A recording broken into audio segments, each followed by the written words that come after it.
Mom! Look at Grandma's pajamas. Sophie's voice echoed through the laundry room. I peered into the laundry basket. My mother-in-law Linda's pajama sleeve, there were multiple small holes and stains from a clear liquid. Grandma was always crying that it hurt right here. Sophie's innocent voice. My hands started trembling. But until that moment, I hadn't suspected a thing. We were supposed to be just a normal family. 3 years ago, it all began suddenly. That day, my husband Marcus called me at work. His voice was shaking. Mom collapsed. Come to the hospital right away. I rushed out of the office and headed to the hospital. Linda lying in an ICU bed. Just last week she'd been smiling at us while working in the garden, but now she lay there emaciated, like a completely different person. Dr. Harrison's diagnosis was cold and clear. It's an unexplained neurological disorder. Unfortunately, the prognosis for recovery is extremely poor. Most likely, she'll remain bedridden indefinitely. Marcus squeezed my hand tightly. His sister Vanessa rushed over still in her nursing scrubs, asking the doctor technical questions. As a family, we were trying to face this crisis together. After her discharge, I made a big decision. I gave up my career as a graphic designer to become a full-time homemaker and dedicate myself to caring for Linda. Marcus was busy as a sales manager at a pharmaceutical company, often away on weekends for client entertainment and business trips. Vanessa said reassuringly, "Leave the medical stuff to me. I know all the care she needs." Every day flowed with the same rhythm. I'd wake at 6 and go to Linda's room. Change her position, wipe her face, speak to her gently. "Good morning, Linda. Another beautiful day today." Linda couldn't speak, could only move her eyes. But I felt something dwelled in those eyes. I thought it was hope. Preparing breakfast. Vanessa brought specially mixed nutritional paste twice a week. I've put in all the nutrients Mom needs for her condition. I had no reason to doubt my sister-in-law, a medical professional. I'd slowly spoon it into Linda's mouth. One bite, then another.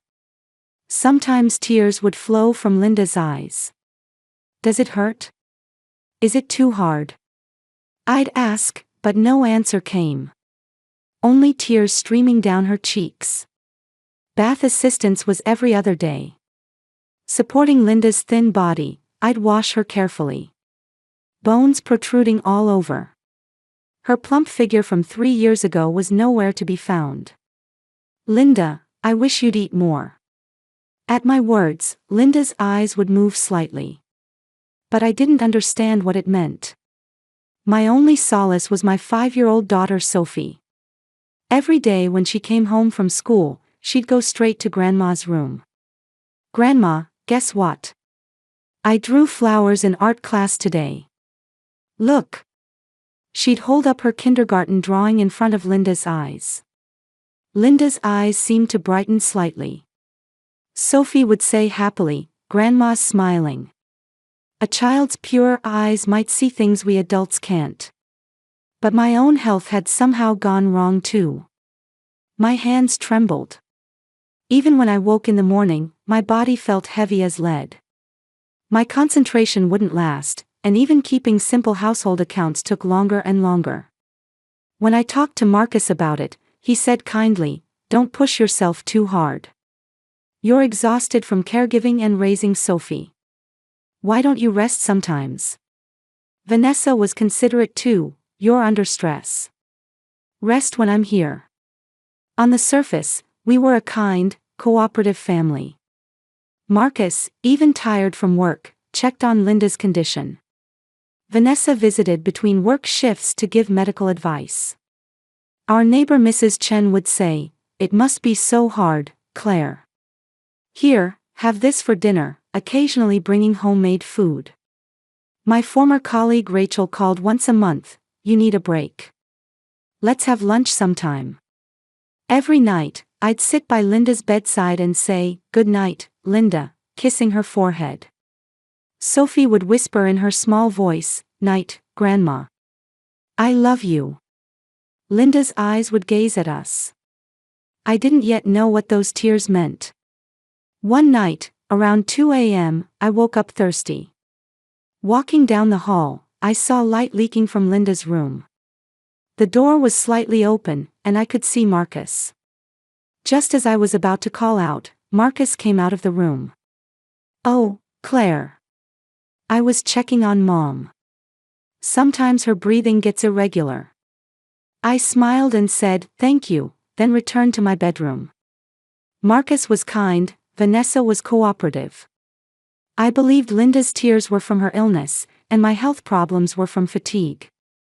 An ordinary, somewhat tiring, but still normal family routine. That's what I believed. Until that Sunday morning, when my daughter cried out in the laundry room. That morning, Marcus said, "I'm going golfing," and left. Sunday golf had become a habit recently. It's networking with clients. As he loosened his tie at the front door, I could see he was tired. Being a sales manager at a pharmaceutical company meant no days off, really. "Have a good time," I said as I saw him off, and Marcus kissed me lightly. "I'll be back after lunch. Take care of Mom."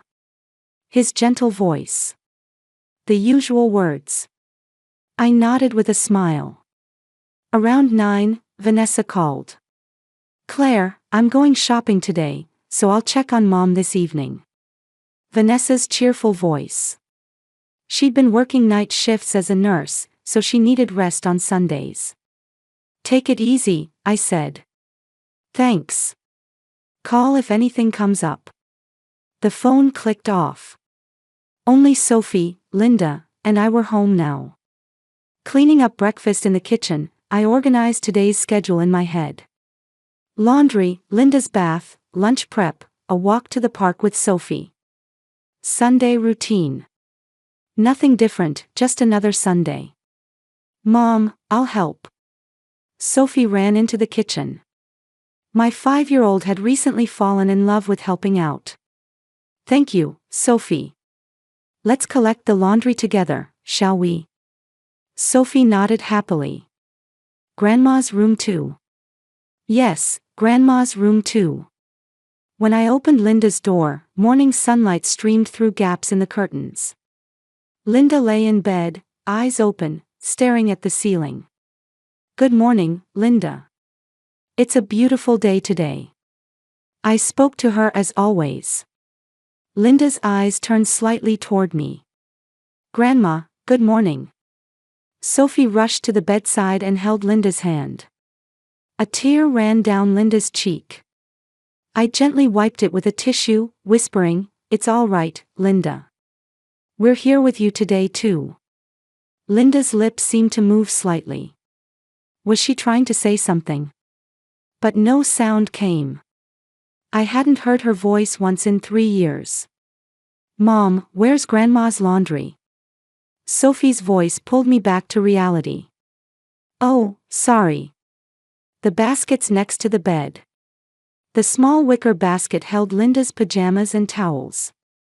Sophie tried to lift the basket with both hands, but it looked a bit heavy. "Mom, it's heavy." I laughed and said, "Let's carry it together then," adding my hands. Walking down the hallway, Sophie started chattering. "Mom, after laundry, can we go to the park?" "Of course.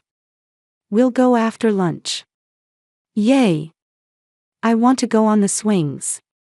Sophie's bouncing voice. Without this child, I couldn't have made it through these 3 years. The burden of caregiving, the loneliness, and my recent health problems. But every time I saw Sophie's smile, I found the strength to keep going. When we reached the laundry room, other laundry was already piled next to the washing machine. Yesterday's towels, Sophie's clothes, my clothes. Sunday was laundry day. "All right, let's sort." I sat on the floor and started separating laundry by color. Whites, colors, delicates. Sophie copied me, touching the laundry with her small hands. "Mom, where does this go?" Sophie held up a white towel. That goes in the whites pile. Sophie, looking serious, placed the towel in the right spot. I did it. Good job, Sophie. I patted my daughter's head. I started taking out Linda's laundry. Pajamas, underwear, towels. Vanessa had said, Mom's skin is sensitive, so don't use fabric softener, so I use specially gentle detergent. Sorting carefully, piece by piece. That's when Sophie pulled something from the bottom of the basket. Mom! Look at this. Sophie's voice was higher than usual. I looked up. Sophie was holding Linda's pajama top with both hands. Light pink, cotton pajamas. Linda's favorite. But something was different. What is it, Sophie? I stood up and approached Sophie. Sophie held out the pajama sleeve to me. Mom, this is weird. The moment I took it, my finger touched something. Part of the sleeve fabric felt unnaturally stiff. Like something had soaked in and dried. I held the sleeve up to the light. In the morning sun streaming through the window, I could see several small holes on the sleeve's surface. Tiny holes, like needle punctures. And on the inside of the sleeve, there were stains from a clear liquid that had soaked in. Not completely dry yet. When I touched it with my finger, it was slightly damp. Odorless. Not water. Something else. My breathing stopped. My heart started pounding violently. My hands trembled. No, this wasn't my usual tremor. This was fear. Mom, what are these holes? Sophie's innocent voice sounded far away. I couldn't answer. Even trying to open my mouth, no words came out. I could only stare at the sleeve. Injections.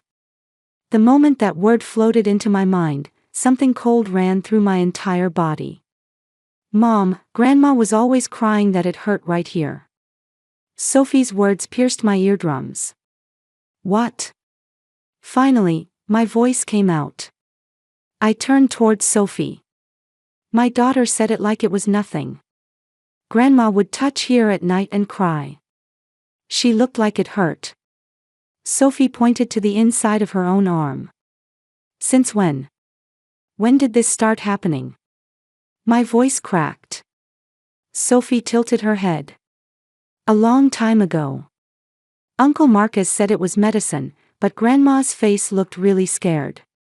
The world stopped. Marcus. My husband's name. Uncle Marcus was giving Linda medicine. By injection? I asked, choosing my words carefully, trying to stay calm. But my voice was shaking. Aha. Every night. When you're sleeping, Mom. Sophie nodded innocently. Since when? Forever. Since I was little. 3 years ago.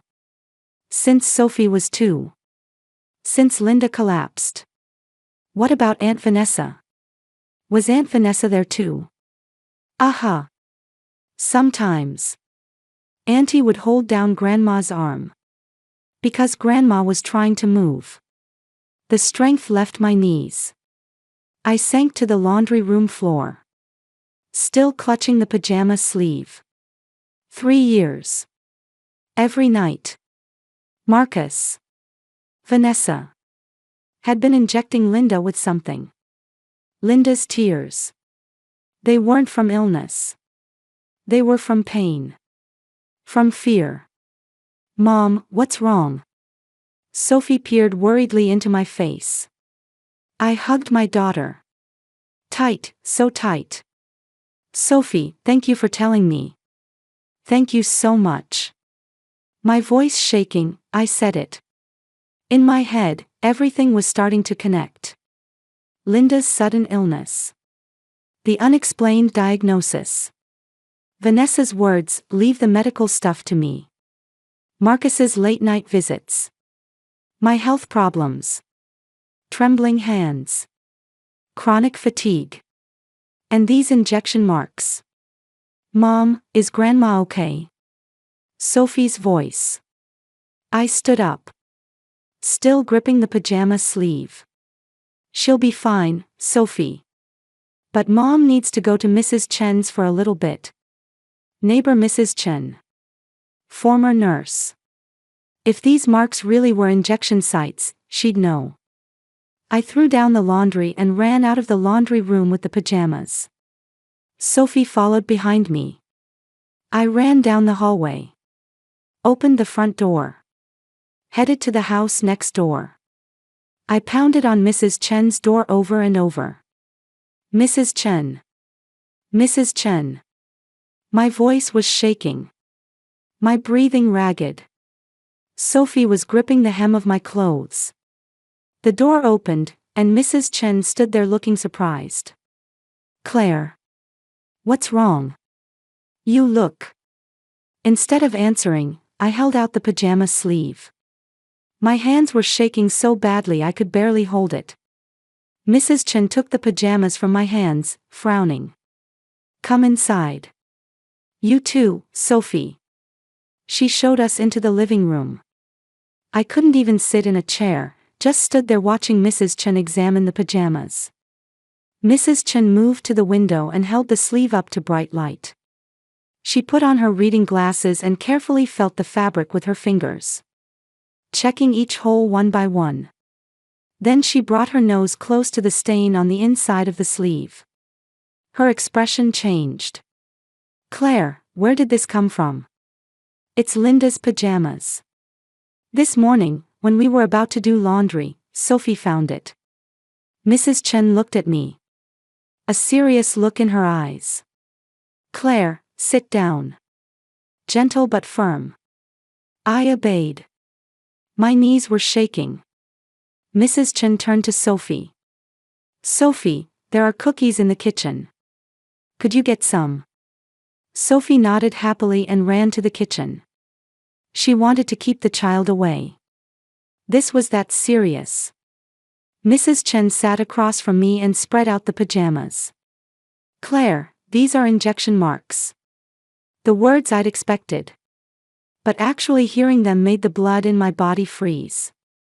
Medical treatment? From a visiting nurse or something? I desperately searched for some normal explanation. Mrs. Chen shook her head.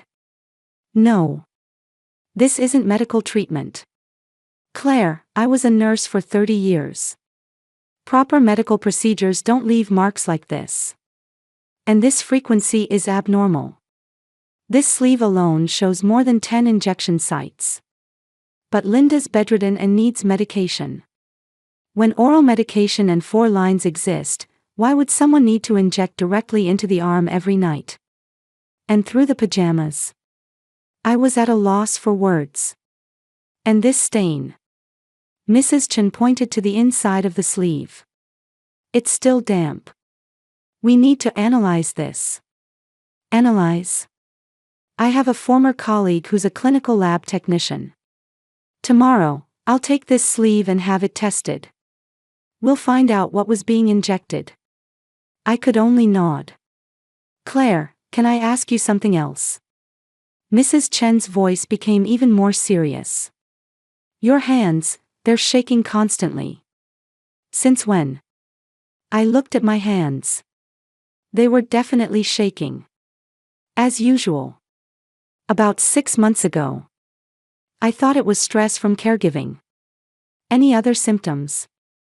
Chronic fatigue. Can't get up in the morning. Can't concentrate. But I thought that was also from caregiving and raising Sophie.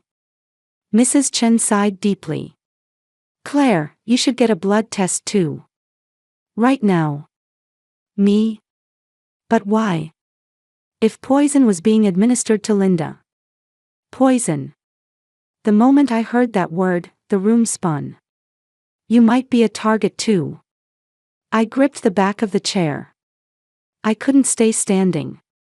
Who? Why? I don't know. But Claire, your symptoms are typical of poisoning. Trembling hands, fatigue, loss of concentration.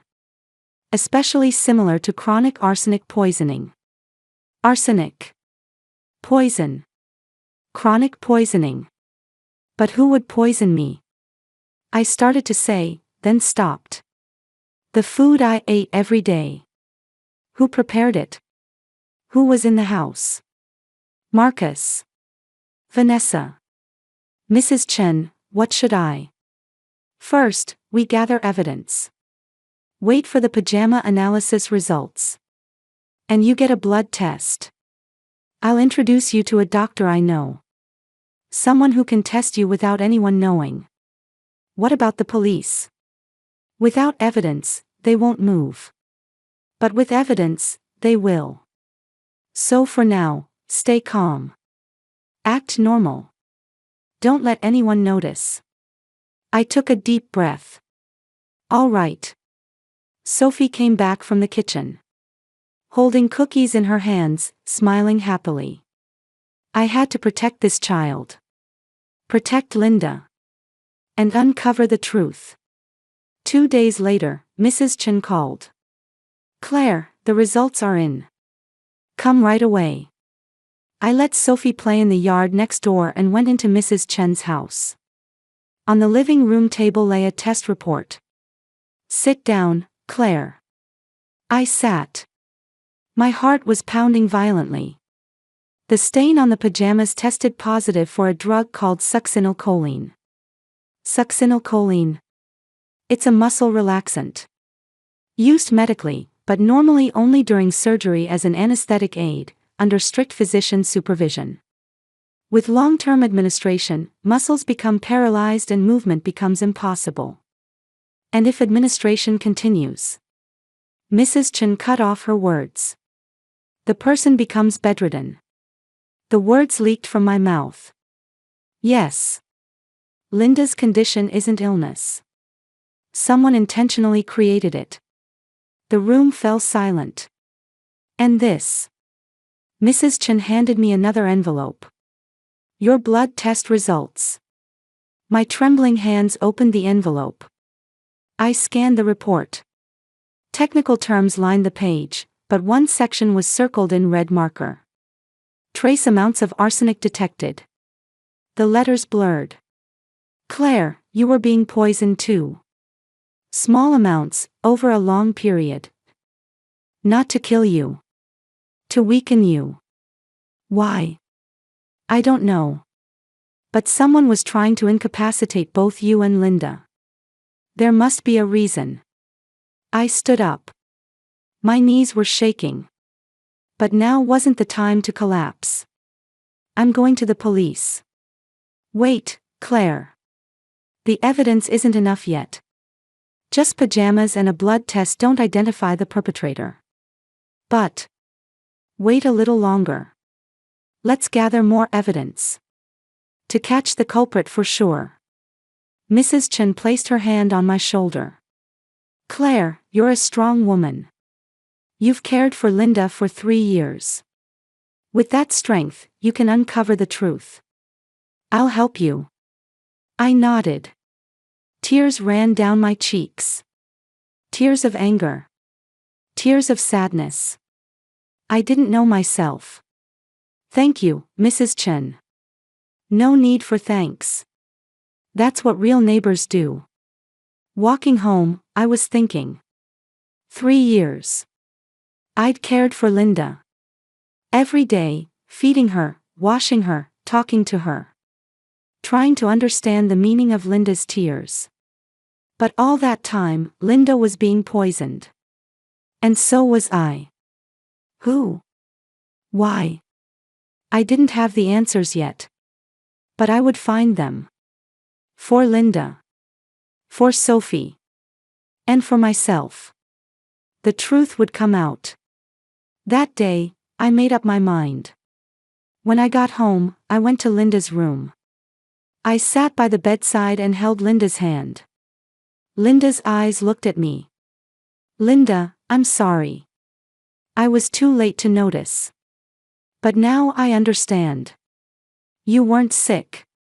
Someone was hurting you. Large tears fell from Linda's eyes. I will uncover the truth. I promise. Linda's finger moved slightly. It seemed like she was trying to squeeze my hand back.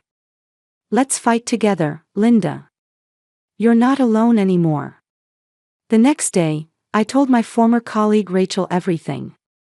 Not by phone, but in person. On a park bench, watching Sophie play. Rachel listened silently to my story. Then she said, "Claire, I know a lawyer. She specializes in elder abuse. Her name's Patricia Wu. I'll contact her right away." 3 days later, I was in Patricia Wu's office. Together with Mrs. Chen, I laid out all the evidence before her. The pajama sleeve, test reports, my blood test results. Patricia carefully reviewed each item and looked up. "This is clear evidence of attempted murder and elder abuse.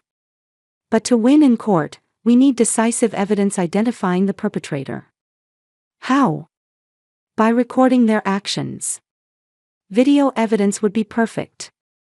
Mrs. Chen pulled out a small camera. "Let's use this. We can install it in Linda's room ceiling." "Claire, you act normal. Pretend you don't know anything."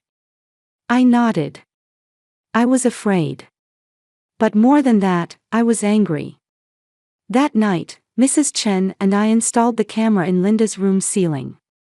Disguised as a smoke detector, no one would notice. The lens was pointed at the bed. "We're ready. Now we wait." I continued my normal routine.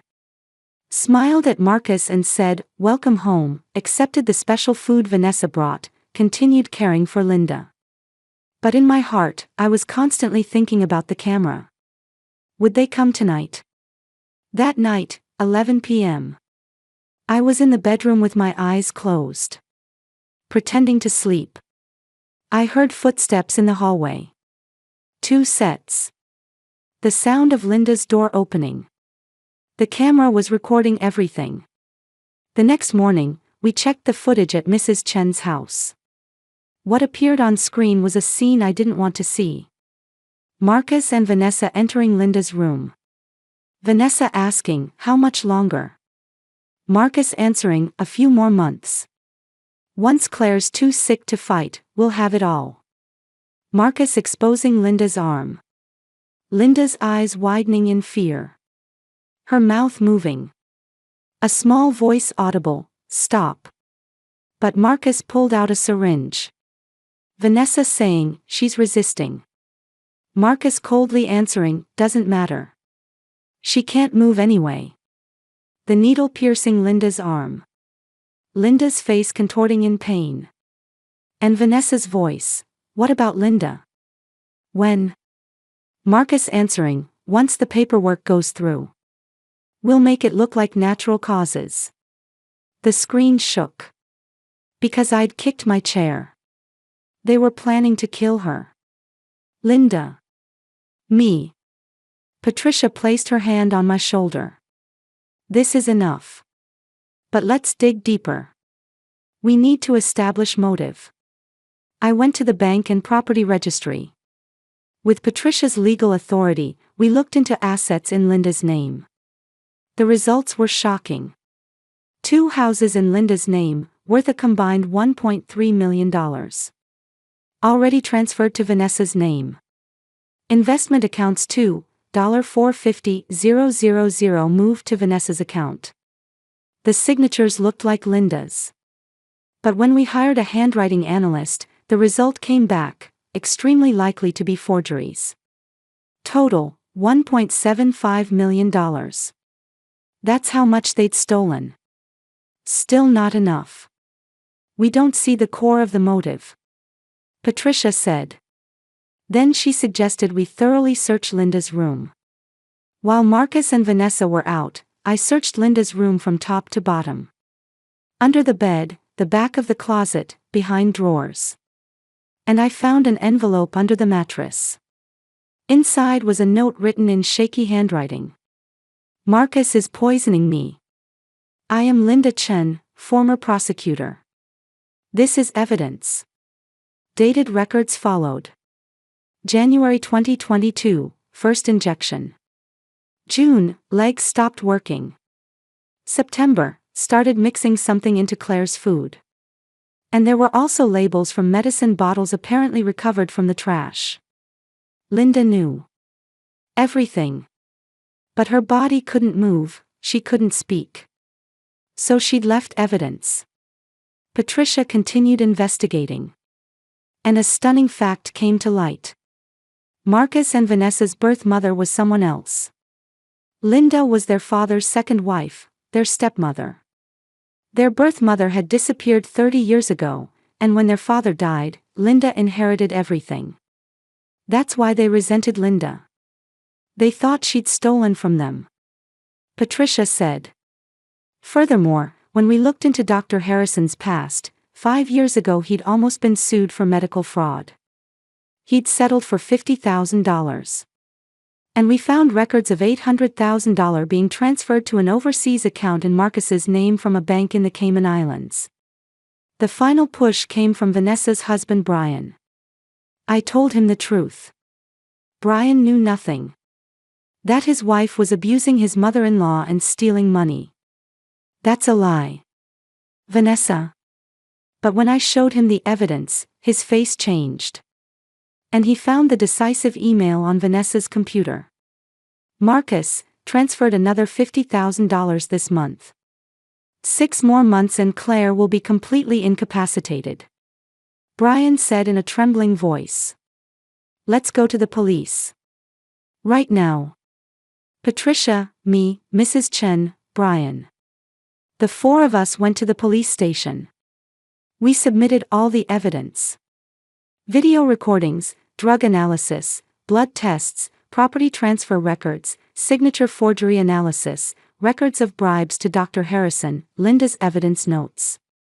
The FBI Financial Crimes Unit and local police launched a joint investigation. The day of arrest came suddenly.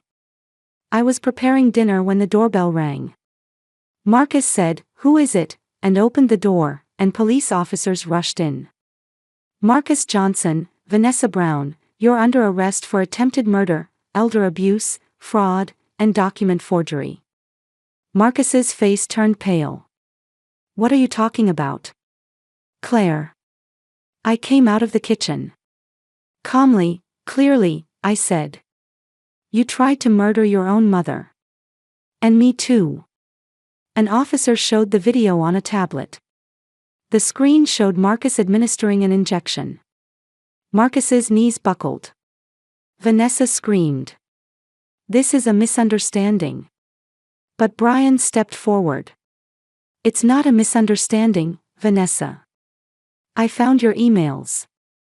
The color drained from Vanessa's face. Dr. Harrison was also arrested at home. Evidence of the $50,000 bribe was the clincher. 6 months later, in court. Linda sat in a wheelchair at the witness stand. 4 months after stopping the drugs, she was gradually recovering.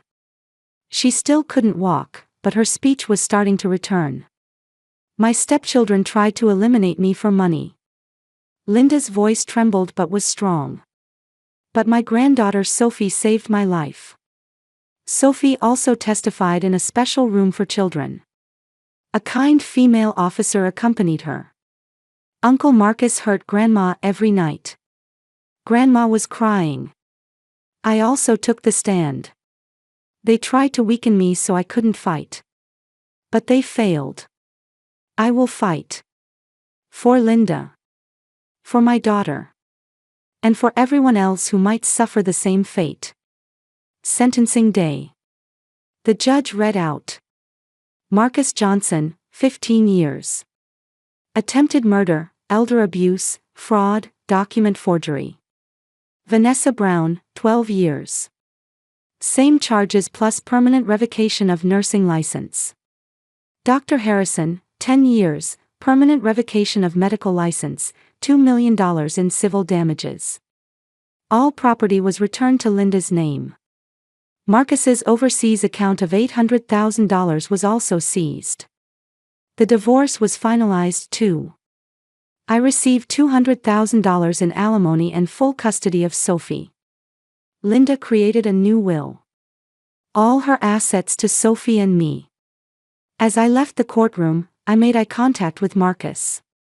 He tried to say something, but I turned my back. I had nothing more to say to him.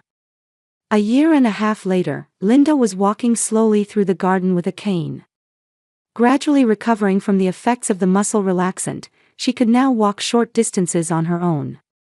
Rehabilitation was tough, but she didn't give up.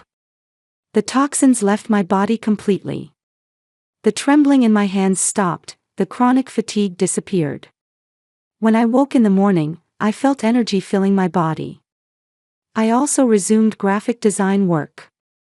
As a freelancer working from home, I could be near Linda and Sophie while also reclaiming my career. Marcus was spending his time alone in prison. Former colleagues abandoned him, the pharmaceutical company fired him immediately. Blacklisted in the industry, no possibility of parole. Serving the full 15 years. No one came to visit. Same with Vanessa. Her nursing license permanently revoked. Her husband Brian divorced her and took custody of their 2 children. "I won't let a monster raise my kids," Brian said. After release, Vanessa could never work in healthcare or caregiving again. When Dr. Harrison's past medical fraud was reported, 5 other victims came forward. Civil lawsuits resulted in over $2 million in damages ordered. In prison, he was despised as a former doctor. The 3 of us bought a small house. A single-family home with a yard.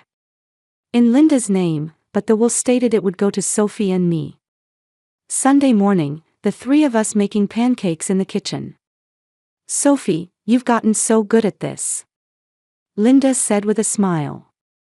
"Because Grandma taught me," Sophie answered proudly. "Linda's recipe is the best." I laughed too. Sitting on the living room sofa, Linda told old stories. "I worked as a prosecutor for 30 years, you know. My job was bringing bad people to justice." "Like Uncle Marcus?" Sophie asked. Linda nodded. "Yes, people like him. Mrs. Chen still visits sometimes. She's coming for tea this afternoon." "Claire, you've really become strong. Mrs. Chen always says that. Without you, Mrs. Chen, we wouldn't be here now." "It's all right. That's what real neighbors do." Rachel also visits once a month. "Claire, you're more radiant than before. I feel like I'm finally living my own life." I truly felt that way. One day, sitting on the garden bench, I asked Linda. "Linda, Marcus and Vanessa weren't your biological children, were they?" Linda gazed into the distance and answered. "No. When I married their father, they were 8 and 5. I tried to love them in my own way, but they only saw the money." Silence flowed. "But Claire, you were different. Even without blood ties, you treated me as family. I thought that was natural. That's real family." Sophie ran over. "Mom. Grandma. Look at this flower. It's beautiful, Sophie." Linda smiled. "I love you, Grandma. And Mom. We love you too." I held Sophie close and said quietly. "Family isn't about blood. It's the people who protect you when you're weak, who believe in the truth, who fight when you can't fight. That's family." Linda squeezed my hand. "The day you fought for me, you became my real daughter. Not because of marriage. Because of love." The 3 of us sat at the garden table. Linda's hands still trembled sometimes, but she was laughing at Sophie's drawings. My hands no longer shook. In the distance, we could hear children's laughter. "We're safe now," I said. "This is our home." Linda answered. "Forever and ever," Sophie shouted. We laughed together. We'd found real family. A family bound not by blood, but by love. And that bond had the strength to withstand any hardship. New morning sunlight illuminated the garden flowers. Our new life was beginning here.